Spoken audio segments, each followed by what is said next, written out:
Rich Palmer. The mayor of the airwaves is ready to go. Talking to people you want to know. Face to face. One-on-one. Get the story and have some fun with Rich Palmer. And now, the most trusted name in radio, Rhett Palmer, the mayor of the airwaves.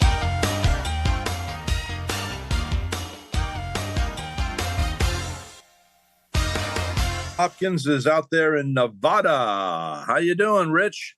Good morning, Rhett. How are you doing? Great to have you here. I'm broadcasting from Vermont right now in the summertime. Now, very exciting because today is the day that the new Nicolas Cage movie is being released. And what's the name of that movie? It's called Sympathy for the Devil. What? Now, you're a stuntman. You've been a stuntman for what, at least 30 years in Hollywood, right? Over that. I started as an actor and kind of segued my way into stunts, and then that's pretty much what I'm known for, even though stunts involved acting sometimes. So I've had like little things where, freeze or I'll blow your head off type of things. But, now I'm really taking a liking to getting back into acting because it's come full circle. I started trying to be an actor when I first moved to LA.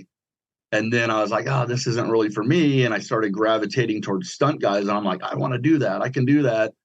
Then I ended up out here in Vegas and started, meeting people in the film community that was really small at the time. I think the only actual stunt people were in the Treasure Island Pirate show and maybe the Excalibur jousting show and all that.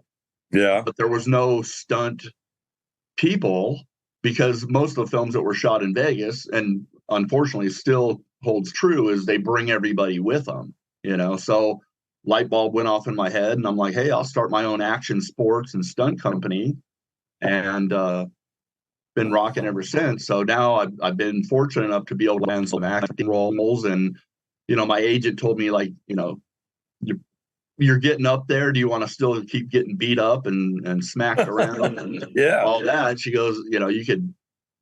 I like doing both. So, yeah. Well, it sounds like what I always want to know is, like, I watched your reel and some of the movies you've done, and some pretty severe car accidents. How did you learn how to, walk away from those? There's another one where you're on fire. You're completely on fire. Yeah. Tell us about that. How do you learn how to do that stuff? Well, I mean, there's a lot of training that goes into it. You learn from your peers, and, early on it was hard to find peers because it was such a closed community. To get into stunts, you almost had to be born into a stunt family kind of, or know somebody connected to the business. And I was a total outsider. Early on, they gave me the go away, son, you bother me, the don't call us, we'll call you type of thing. And I was like, hey, I'm setting a course and going for it. And I've carved out a nice little niche out here in Vegas. But, back to the training that you were asking about, you work with people that have more knowledge than you do. And, you kind of crawl before you walk, before you run things. So 30 years later, fire is one of my specialties, as well as high work, like helicopters, building, rappels, things like that, descenders. The odd car crash every now and then. What do you think about Tom Cruise and the new Mission Impossible, that he actually built that whole ramp? Why not just fake it? Why does he really have to do that? And he jumped off of that thing 8 times with those motorcycles. And of course, each motorcycle was totally decimated. And why would a guy, who has all that dough and been so successful, put his life on the line, Well, I think, first of all, there's a lot of training. I mean, I think he trained for months to do that with top-notch professionals. And, you hope that you cover all your bases and that your training kicks in. So I think the key there was just eliminating as much risk as possible and just knowing your cues and all that stuff. So, I saw the making of that stunt where he rode off of the cliff and all that. It was pretty cool. Well, so you're in a perfect business in this day and age, because, I mean, when we were a kid, it's even like a Sam Peckinpah movie. The Wild Bunch. I can remember seeing the Wild Bunch when I was a kid over at the Juliet Theater in Poughkeepsie, New York, over near Vassar College. And I walked out of that movie with I think I was 16 or something. I walked out of my heart was pounding so hard. I thought I was going to have a heart attack at 16. You look at that movie now, it's mild. It's so mild. And well, the technology is, grown immensely. I mean, back in the day, like early on, they were doing high falls into hay bales and cardboard boxes and things like that. Now there's airbag technology and, fire burns. There's like, gel technology and Nomex and all the safety gear that we wear. So it's really intensified the ability to create, awesome action in a safe manner. I mean, our job is to make it look gnarlier and scarier than it is. I mean, there's still a risk factor in there, but if you can wow the audience and then, high five your crew when you're done being on fire or flipping a car or whatever, I mean, that's the payoff right there. I mean, stunt people are the unsung heroes of the film industry, obviously. So, I want to know about Rich Hopkins, though. I mean, very briefly, but where were you born? Where were you raised? Who influenced you that you wanted to be in the motion picture industry? Well, I was born in San Diego, and I grew up most of my time up in the North Coast part of San Diego, which is La Jolla to like Oceanside. I went to my grandmother lived in Oceanside. Okay, cool. Yeah, I mean, I know every surf spot from, the tip of Baja up, I've surfed everywhere up there. So, I mean, it was a great time and place to live. I went to school at Torrey Pines in Del Mar, and we had surfing for PE, if you can imagine that. So it was a pretty cool environment. Everybody was really cool. Yeah, I mean, I watched some of this stuff on TV where kids are taking guns to school, and like we didn't do that. If we had a problem with somebody, we'd go out back and, roll down old school, which that didn't even happen very often. I mean, all we cared about was going surfing, hanging out with girls, beach parties, things like that. We didn't think about, hey, we want to kick each other's, So it was, I'm going there. As a matter of fact, I'm going back down for a big reunion party with a bunch of my high school buddies. And well, I told you my grandmother lived in Oceanside, and I have to say, talk about paradise. I mean, it's always, there's a fragrance always in the air. It smells like spring. It's lovely. And anybody in their right mind would want to live there, even in Hollywood, except for one thing. The average Californian spends 3 hours daily. That means every 10 days, 30 hours. That's 90 hours a month in their vehicles. They're literally, excuse my vernacular, but pissing away their lives, driving around. I couldn't do it. I mean, I love going back and visiting my friends and all that, but the way I love California geographically. I think the political atmosphere is in the toilet. Part sucks. I mean, it's changed, and not for the better. I mean, I still love the coastal communities, pretty chill, even though it's completely overpopulated. From when I lived there, the only way to get to the North San Diego coast was to go all the way around through 78 through Oceanside, or all the way around through La Jolla. Like, there was no direct route into Encinitas or any of that. So I mean, we could surf all day, and like you go there now, and even if it's 1 foot ankle slappers as far as the waves go, there's 50 kids out there, so it's definitely overpopulated. So how did you first break? What age were you when you first knew, hey, I think I want to be a stunt double. I want to put my life on the line for a Hollywood stars. Yeah, well, I want to say it was 88. I decided, hey, I'm going to move up to LA and pursue being in the film business. So I actually moved up there with the intentions of trying to be an actor, which, so I was learning the business. I mean, I went up there and I started getting on sets, doing extra work and things like that. And most of the extras, would hang out over in the extra tent, with their bottle of water and their bag of chips. And I was out meandering, like, even though I wasn't supposed to, I was out kind of being a fly on the wall and going, what does that guy do? Ooh, what do they do? Ooh. So I was a sponge for information. I wasn't content being an extra. That was just my way to get onto a set and kind of learn things. And, got a few little things there. And then I ended up in Vegas, because I was struggling, eating top ramen, with roommates stacked in like cordwood. And I just wasn't going anywhere. And I had an opportunity to come to Vegas. My friend Perry Wilson, his dad owned all the family fitness centers, which have now become 24-hour fitness. And he said, hey, man, why don't you come out here and work in one of my clubs? And, my mom was living out here. So I just needed to get out of LA. It was eating me alive because, if you're a poor, struggling top ramen eater, man, it's really demeaning. I mean, you're even sneaking in, we would sneak into movie premieres and stuff, and we're all with all these rich and famous people. And I'm like, they're going home to their mansion, and I'm going back to our little hovel on Hollywood Boulevard, So yeah, it's a soul crusher. So I needed a change. I moved to Vegas, and I think I said earlier, I kind of like our film production book looked like a calendar. It was so small. It was like a velo-bind calendar. Yeah. 50 people in it. So I started calling people, introducing myself, and there's still a few people from back in that day. There's probably, I can count them on both hands, who's still in the business from back then. Most of them retired or passed on or whatever.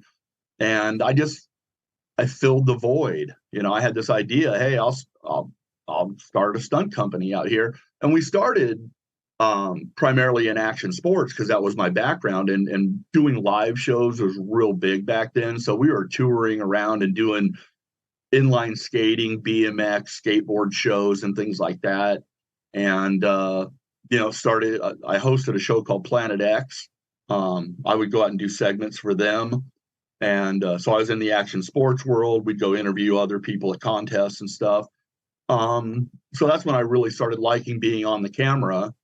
And I also, in the mid-90s, hosted a syndicated show called Metal Masters, where I would go out and hang out with rock stars and party with them and interview them. So, that was the first kind of taste of being on camera and doing all that stuff. Then that led into doing commercials. And then some of my mentors, helped me out along the way, learning, the intricacies of stunt coordination, which is very involved. I mean, it's one thing to do stunts, but to plan them, all the safety aspects, dealing with insurances, creating what the director wants to see. So yeah, how do you get insurance? Anybody who's reasonably intelligent, I don't think would give you insurance as a stuntman in Hollywood, or you had to pay some super duper big premiums, didn't you? Well, the insurances are carried by the production companies, and the process that I go through, like if a producer comes to me and says, hey, we want you to, work on our film, they'll give me the script. I'll read it a couple times and I'll do a breakdown, a stunt narrative, and then I'll send my notes and my safety procedures, whatever, over to an insurance underwriter, and then they'll assess the risk factor and all that, and then they'll provide the insurance company or they'll provide the producers with your additional, like your stunt addendum. Sure. So, now, I want to ask you, this new Nicolas Cage movie that's actually coming out today, this is kind of cool that we got you on. And it just kind of happened that way, because you were going to be talking last week, talking next week. Suddenly we got you on today, and just the coincidence that today's the opening day for Sympathy for the Devil. What sort of stunts did you, I'd be remiss if I didn't ask you, now Nicolas Cage is either a nephew of Francis Ford Coppola, right? Yes. And so he had an in. So when I watch really good actors, as I've gotten older, I realize, because, if someone like me tries to act, and I realize how hard it is, and I've got to interview, and they make it look so easy, but I realize to be credible. Like, I can remember doing a school play at first year of college, and there was this kid, the smartest kid in the class. He played the dumbbell on the Bowery Boys. And it was then I realized it's the smartest kid in the room that plays the dumbest, because he's the only guy that can play the dumb one with credibility. So a guy like Nicholas Sparks happens to have an uncle that's Francis Ford Coppola, but he's, in that movie Moonstruck, I mean, he walked into history with that. That is a classic now. Who would have thought, right? It's just so good. And because you wonder why he made this new motion picture. It's kind of, I don't know, what do you think about this new motion picture, and what kind of stunts did you have to do in it? Well, on Sympathy, I was an actor.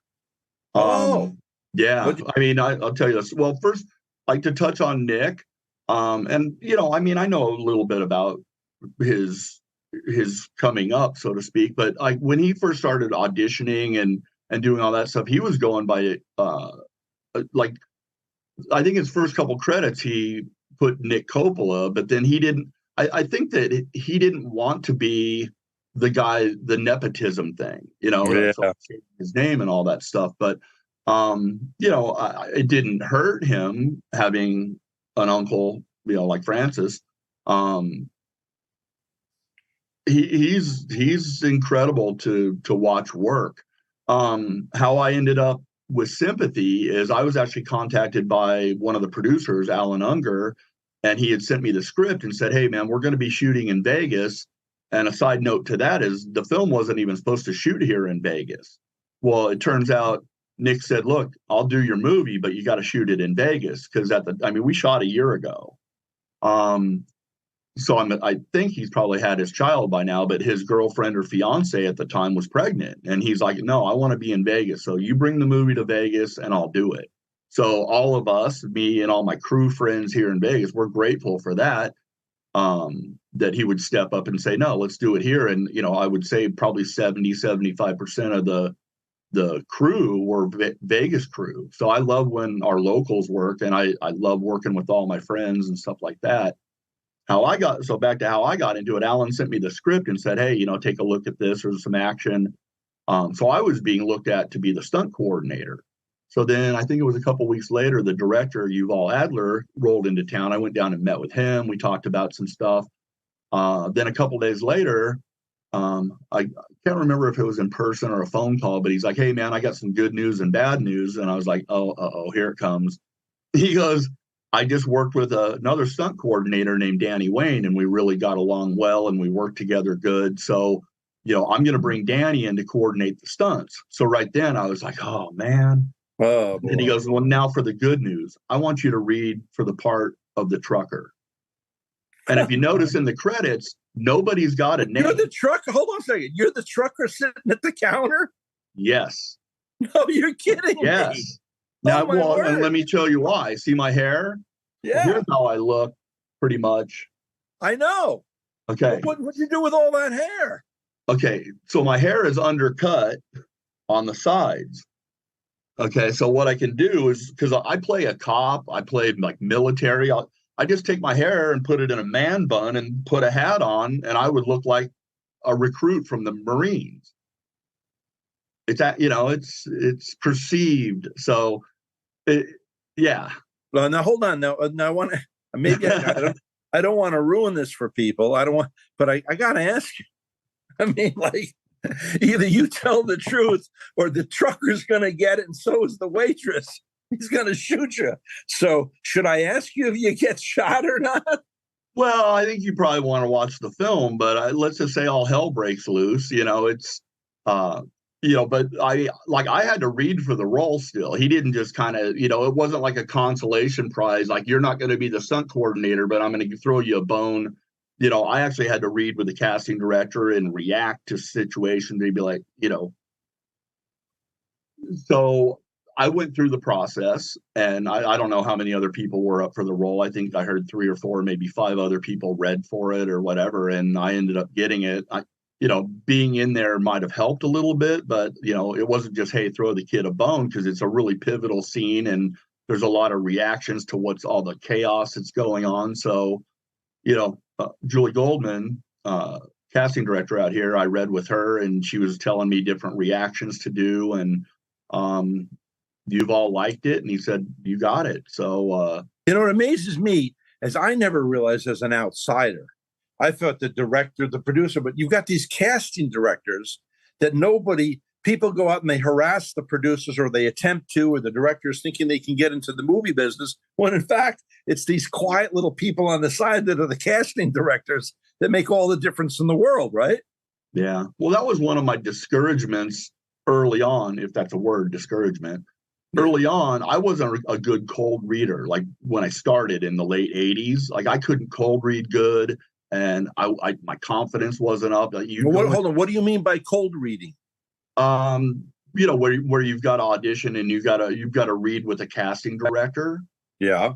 Okay, so I mean, casting directors can be intimidating. I don't know if that's just their forte, is to be like intimidating to actors and all that. So yeah, but wait a second, you're a gregarious kind of guy, because I've been told by people in the industry have told me, just recently was a casting director said, "Oh, you're gonna something big's gonna happen with you. You're gonna get a small non-speaking part. You get on the set and you're gonna talk to people and things are gonna happen." Well, that's exactly what happened to you. You said the other people are in there drinking their Coca-Colas and their potato chips, but you were out there making friends and connections. And people are luck, as we learn in life. People are luck. The more people you meet, the more connections you make, which is really kind of cool that you did that. Yeah, I'm all about establishing relationships, because I mean, even the lowliest PA, I know people that were PAs here in Vegas. What's a PA? What's a PA? Production assistant. Okay. A production assistant, basically a runner. Go get coffee, go get this, go print, have some scripts printed, whatever, like runners. Well, 20 years later, they're now production coordinators, or they're actually produced. So like, I embrace everybody's dream, because I had to do it the hard way. Again, nobody handed me the keys to being a stuntman. Oh, hey, you're my nephew, you're going to be a stuntman. So I had to do it the hard way. So my key to longevity is networking and being cool with people and supporting their dream and all that, because 20 years later, those people that were PAs are now hiring me on things. So, I try not to be nice to the people on the way up, because you're going to meet the same people on the way down, right? Exactly. Yeah. I have a friend of mine, and even with Noah, my production guy, and he's a lot younger than me. And I guess when we first met, he's been with me, I don't know, 6 years or whatever. And I was kind of like, well, I got to play boss. Rah, rah, rah, rah, rah. And then my friend Dave comes down from New York State, and within the first couple of days, he's palling it around with Noah.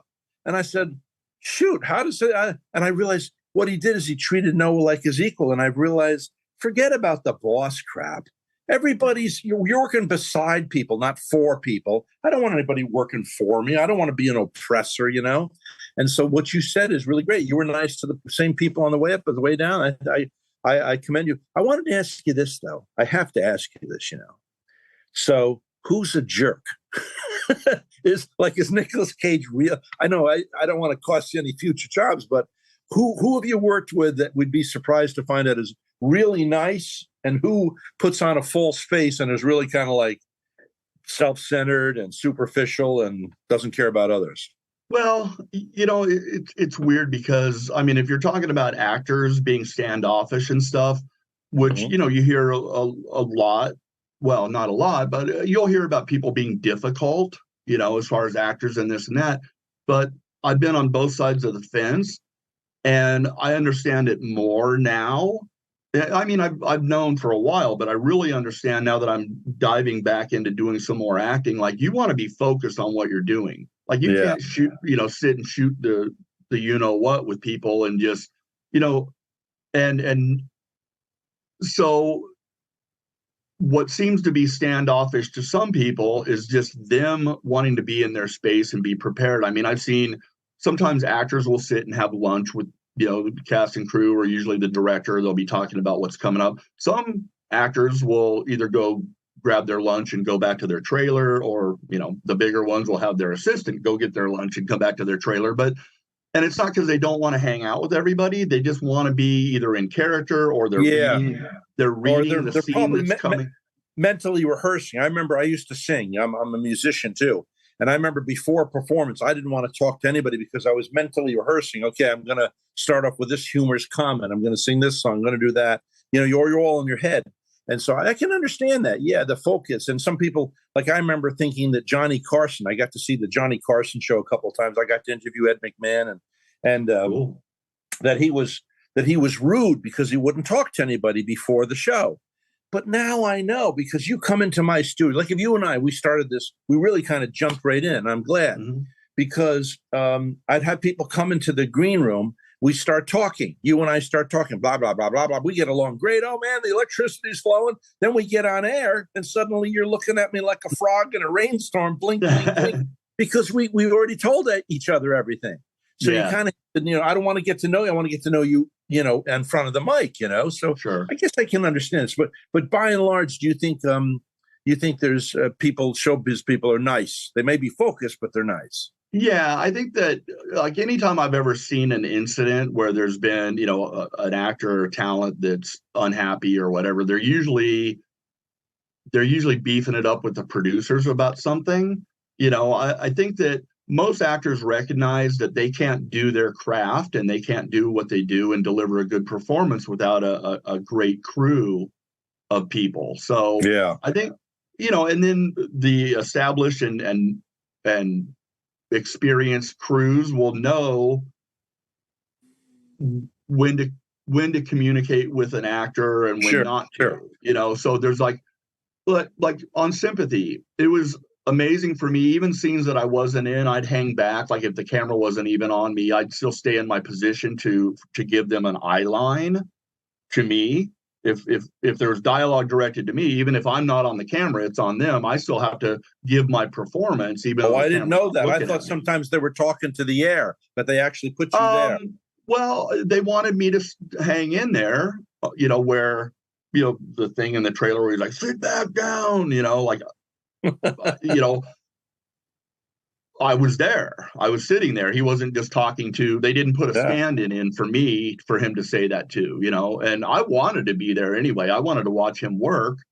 And it was amazing because, he would, in between shots when they're loading up media cards or changing batteries or whatever, he would be pretty zen and just chill. And man, when it was go time, woo, it was like flip the switch and let her rip, so it was a good learning experience for me, because again, I could have been hanging out in my trailer when I wasn't needed, but that's boring. What am I going to sit in there and listen to a radio or whatever and vent out? I wanted to be on set.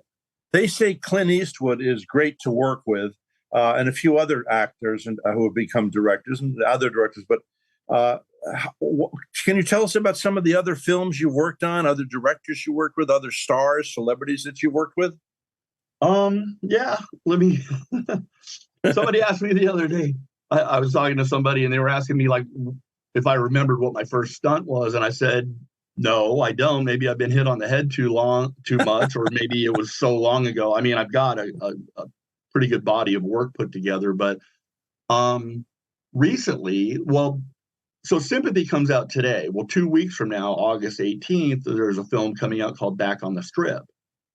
And I was a stunt coordinator. There wasn't a lot of big gags. It was what stunt coordinators would call a babysitting job. There were little gags, people getting hit or tripped or hit with something or something like that.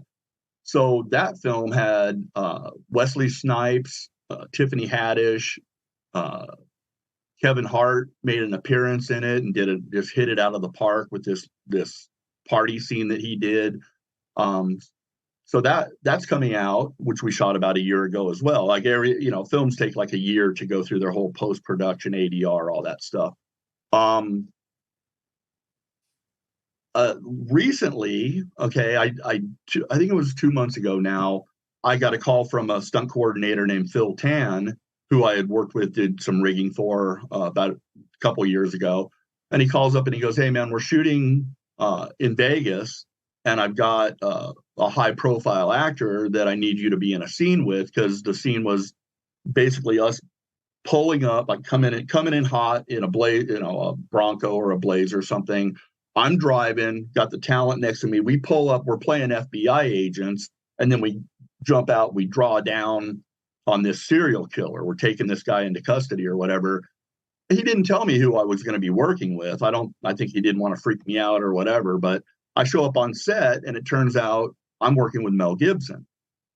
And I was like, whoa, okay, this is cool. And, talk to him, introduce myself. I think we ended up in the hair and makeup, together. And I said, hey, I can't wait till later when we get to work together. And so then the day pretty much progressed. It was the last scene of the day. And so we're in this vehicle together and we got to pull up. We started running out of time. So they said, look, we're not going to have you pull in. We're going to have the car already established. We're just going to cut to you guys are already there, because it takes time to reset the car and this and that. And it was the last shot of the day. They had run long on some other scenes they were doing. So we had to nail this thing, and so it was funny because you got some downtime, in between shots and stuff like that. So we were just, chatting and stuff. And I said, hey, man, it's really like a bucket list thing to be able to work with you, even on this small scene, and he goes, oh, that's cool. And I said, well, I would definitely say that you would be in my top 10 of people that I would love to work with and never thought I would. And he kind of paused for a second, looked at me with like this grin, and he goes, really? Top 10? Joking around. And I go, okay, top 5. Well, he's a nice guy, Did you know this? I'll tell you something about Mel Gibson. He was hitchhiking in California. Do you know this? He was hitchhiking. He picked up a guy like you that was, he was picked up by a guy like you who was going to audition for a non-speaking spot, a speaking spot, I guess, in a movie. Anyway, the lady was there who was the casting director. She looked at Mel and said, what are you doing here? She said, well, I was hitchhiking. This guy gave me a ride in, so he's had to stop here for this audition. And she said, I like the way you look. Why don't you come back next week and we have some non-speaking roles? You'd be good. He goes back. He auditions. They like him so much they gave him a major role. Wow. And that's the Mel Gibson story. Wow. Is that incredible? Like some things are just meant to be, Yeah. Well, yeah, there's some fate that comes into it and some luck, that never hurts. Hard work and perseverance is key. Yep. But also a little luck, a little timing, right place at the right time. Sure. Let me ask you this. I've missed a lot of things just on timing, but I've also got a lot of things on timing. So it kind of balances out. I always wonder, as being a businessman, I always wonder about the pressure. Okay. So you've got a $100 million, like how much was the budget for this entire film that's coming out today, the Nicolas Cage movie? I don't know. Okay. Let's say it's $100 million. Let's say it's $100 million. They probably paid him at least $20 million, right? I don't know. Or they give him. I wish. I mean. But here's what I mean. Like you got. I know what I made. I don't know what he made. I'm sure it's way more than what I made. But here I am, the director, and we're doing this, and we're not getting a scene. We're having to do it over and over and over again, which means literally. I mean, how many? Okay, this is the question. How many days on average does it take to shoot a major motion picture? Well, depending on, it could be anywhere from 3 weeks on the low end, if there's not a lot of stunts and action and all that. You start adding stunts, those stunt days are equated into that. And usually the bigger stunts are done on the back end. They're backloaded onto a production because if heaven forbid anyone was going to get hurt, at least you got most of the movie in the can. So, the bigger stuff, I mean, you're talking about, your Bumblebees and your Fast and Furious films, those take, 3 or 4 months to shoot. Really? And then you're talking about the prep time involved too. I know coordinators that work on huge stuff and they're prepping something 3 months out. All the planning and making sure, your equipment list and hiring your doubles and. Yeah. Now, I understand Steven Spielberg said that for the original Raiders of the Lost Ark, he did over 1,600 little drawings, like cartoon drawings, like you would see in a cartoon book. But they're called, what are they called? Storyboards? Storyboards. So really, they do all the rehearsing in advance. They know where they're going to go, the angles. They have a person who goes and checks out the actual house that they're going to use for the backdrop and stuff. So how much leeway do they get to be creative, or do they just come and fulfill all that stuff and stick to the book mostly, or is there an allowance for creativity on the set? Well, I think the key to a successful production is pre-production. Okay, the more planning you do, the less time you're going to need. It's better if you work out the main frame of what's going on in pre-production, then you have a good idea what's going to happen day of. If you try to figure out all the clock's running, you got 50 to 100 crew people So if you got to sit and work things out day of, they're sitting there leaning on a C-stand or whatever, like waiting for all this. So usually all that's worked out. The actors have been rehearsed, they know their dialogue, they know the scene. So an efficient production is we're going to show up, we're going to set up, block the shot, for the lead people, whatever. They'll have some stand-ins so they can get the lighting right. Then they'll bring in the actors, we'll block it, rehearse it, and shoot it. That's an efficient production. Like when you're standing around dawdling and trying to figure stuff out, the clock's running, and overtime hurts a production. All the crew people and all of us don't mind going into overtime because we're getting paid more, but production is like things that run like clockwork. Now, right now, with everything that's going now, the thing is, I want to say this. Now, now things have changed. Like, for instance, this interview we're doing the day that the new Nicolas Cage movie is coming out, but it'll be on my podcast, and it could be 5 years from now. And somebody in the industry might see this and go, "Hey, I like this guy. I want to work with him." How does somebody? That'd be great. Yeah. How does somebody in your industry get? Yeah. How do they get in touch with you? I have an agent. My agent, I'm with KMR, and I'm really easy to find. Like, producers, fans, whatever, they can just Google Rich Hopkins stunts, and you'll see me all over the place. If it's for something production, they could call Heidi at KMR, my awesome agent, Heidi Hydar. And then I just now started working with Bruce, who booked us this interview, my great publicist, Bruce Marin. He worked with Elvis. He was on my show. I think he was the publicity agent for Elvis Presley, right? He's worked he's worked with everybody, man. He's the king of Vegas and PR for sure. I think he's been in PR for like 50 years.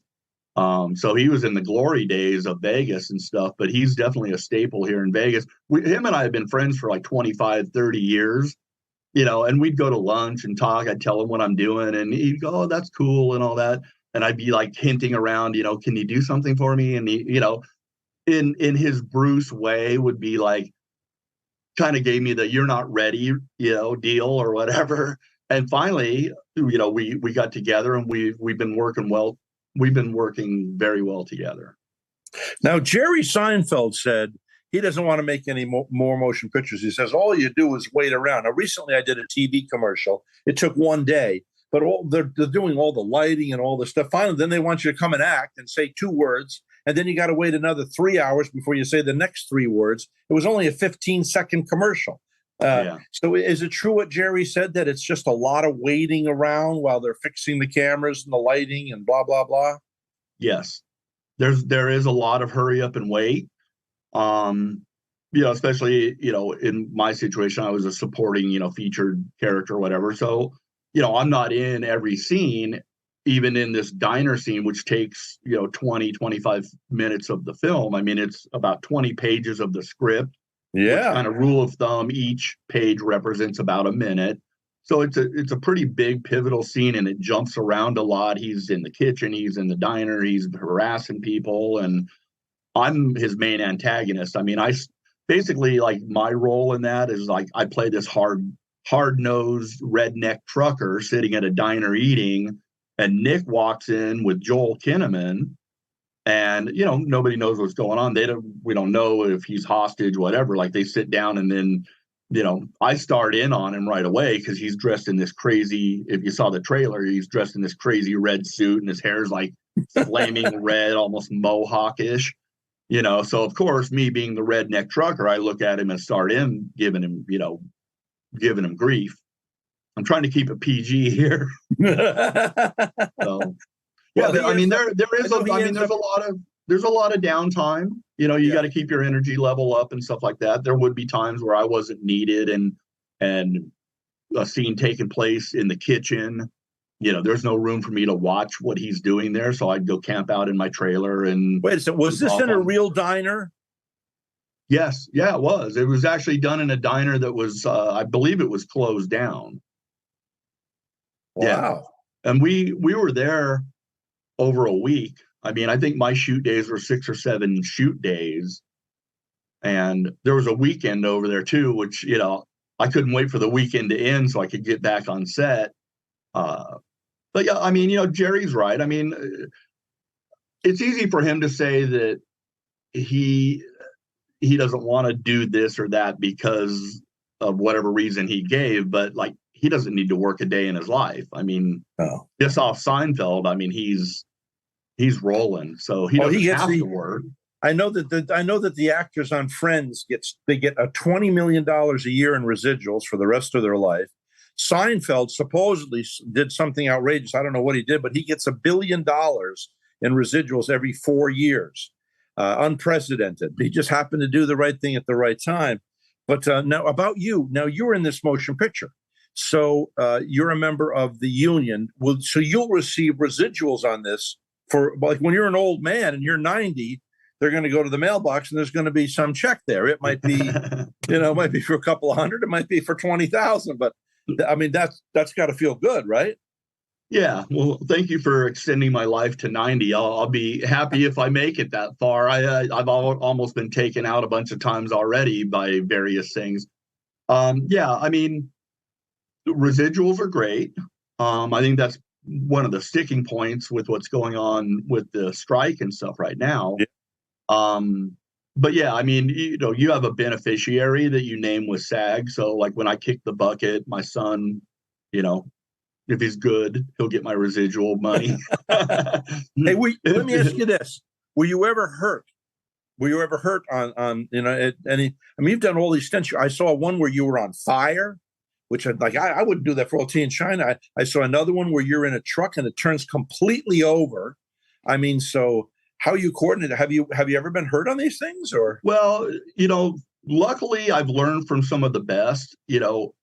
And my number one concern when I'm the stunt coordinator, I'm in charge of not only the safety of my stunt guys, but the entire cast and crew. So the only time I've been hurt, I was filming a watch commercial for a company called Sector. We were in Crested Butte, Colorado, and we were shooting. It was kind of an infomercial, hey, check out this new watch and all this stuff. Well, the whole infomercial starts with me paragliding onto set. And the whole time we were in Crested Butte, there were storms popping up all over the place, and there was just, they kept pushing. Like, things aren't always shot in order, as you with the magic of editing, you can shoot things out of sequence and then put them together.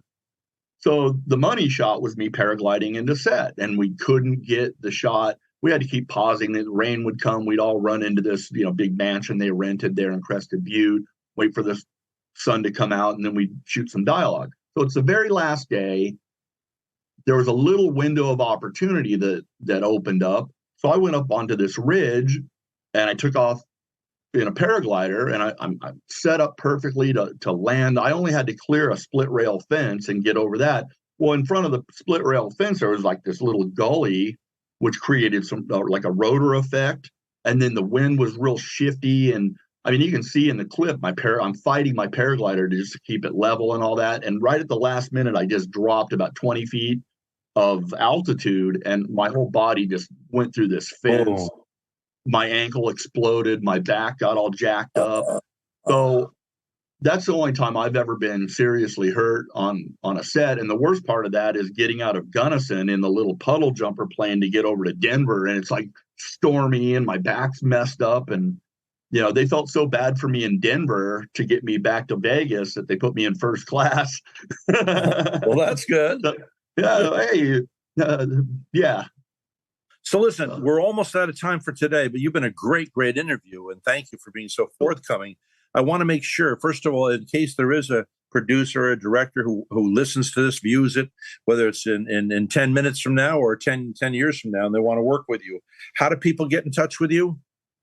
Well, my main website is thrillseekersunlimited.com.